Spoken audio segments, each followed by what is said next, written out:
Talouanoui Maraya, bonsoir. Bonsoir. Alors on va bien sûr revenir avec vous sur l'empreinte laissée par Touro Rapoto. Mais avant cela, justement, l'Église protestante entame un travail de réécriture de la Bible. Où est-ce que ça en est? Disons que c'est un long travail puisqu'il faut tout revoir, il faut changer la graphie, mais pas simplement, il faut aussi amener des corrections et des adaptations nouvelles. Changer des mots notamment?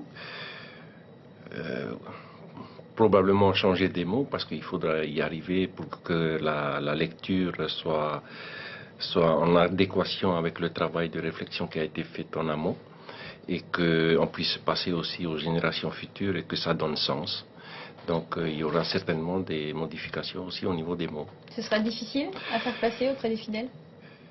C'est toujours difficile lorsqu'il y a des réformes à amener dans une institution, dans une communauté, et il faut beaucoup de travail pédagogique à faire.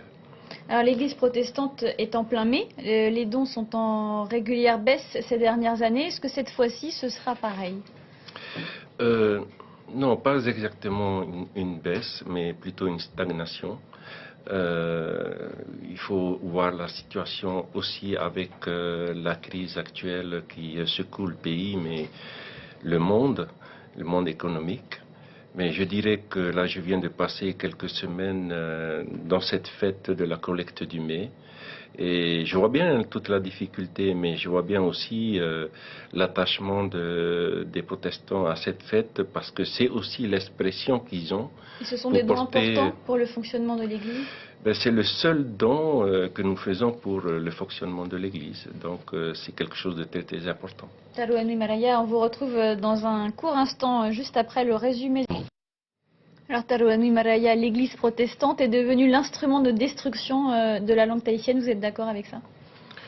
Je crois qu'il a prononcé ces mots en essayant de choquer un peu les esprits. C'était surtout par rapport à l'école du dimanche. Pour lui, le français prenait trop le pas. Oui, c'était surtout parce que ça faisait un grand débat au niveau des écoles du dimanche. Moi-même, j'y étais responsable des écoles du dimanche et c'était déjà à l'époque, il y a plus de 20 ans, un débat profond au niveau des animateurs.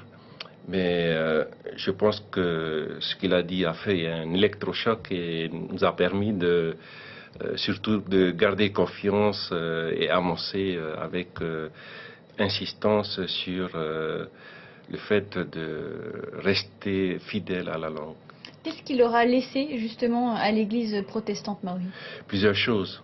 La première, c'est évidemment le Reo Maori, mais un Reo Maori qui recherche un petit peu dans les racines même de la langue, donner sens à cette langue-là. Et je pense que ça, c'est vraiment un trésor qu'il nous a laissé. Deuxièmement, c'est aussi une réflexion en essayant de conjuguer une lecture de l'Évangile que nous avions reçu, une lecture occidentale, mais surtout essayer de relire l'Évangile au travers d'une grille maori, linguistique, mais aussi culturelle. Et je crois que c'est ça, c'est tout l'enjeu avec lequel nous sommes battus tout au long de ces longues années. Bataille difficile parce qu'on n'était pas toujours d'accord, et difficile parce qu'on n'était pas toujours compris. Ça a parfois divisé les fidèles également? Ça a parfois créé des mécontents, mais c'est toujours comme ça lorsqu'on essaie d'avancer, lorsqu'on essaie de réformer. Mais là aussi, il y a tout un travail pédagogique à faire, mais il ne faut pas non plus baisser les bras, mais surtout avancer. Même si c'est difficile, il faut toujours avancer.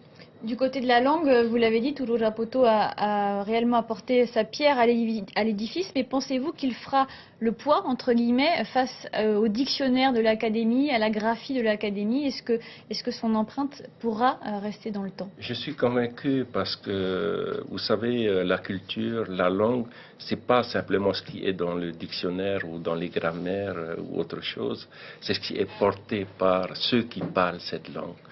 C'est ça la langue. Et quel souvenir personnel garderez-vous de Touro Rapoto? Beaucoup. Je l'ai connu il y a fort longtemps lorsque je faisais encore mes études et qu'il venait en France. Et puis aussi une personne avec qui j'ai beaucoup travaillé, mais avec qui j'ai beaucoup débattu. Une dernière question un peu plus politique pour revenir sur la marche du Tawini Tour. Il célébrera la première année de la réinscription. On l'a vu, le dernier synode de l'église protestante maori, mi-2013, était justement consacré à la réinscription. Est-ce que vous inciterez, vous inviterez les fidèles à participer à ce Tawini Tour? Non, oui, c'était en 2012. Non, je pense que, comme l'avions dit dans la décision en 2012, que l'inscription est une chose, la suite, ou alors l'idée d'aller vers une certaine indépendance est une autre.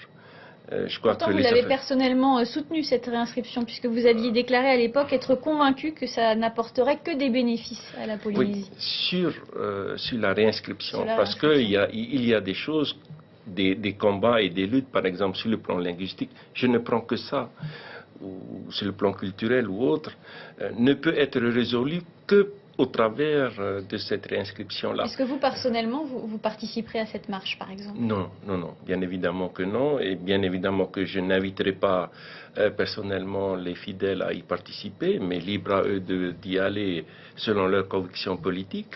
Mais ça, c'est une affaire que mène un groupe politique, c'est l'affaire de la politique. Taruanui et Maraya, merci d'avoir accepté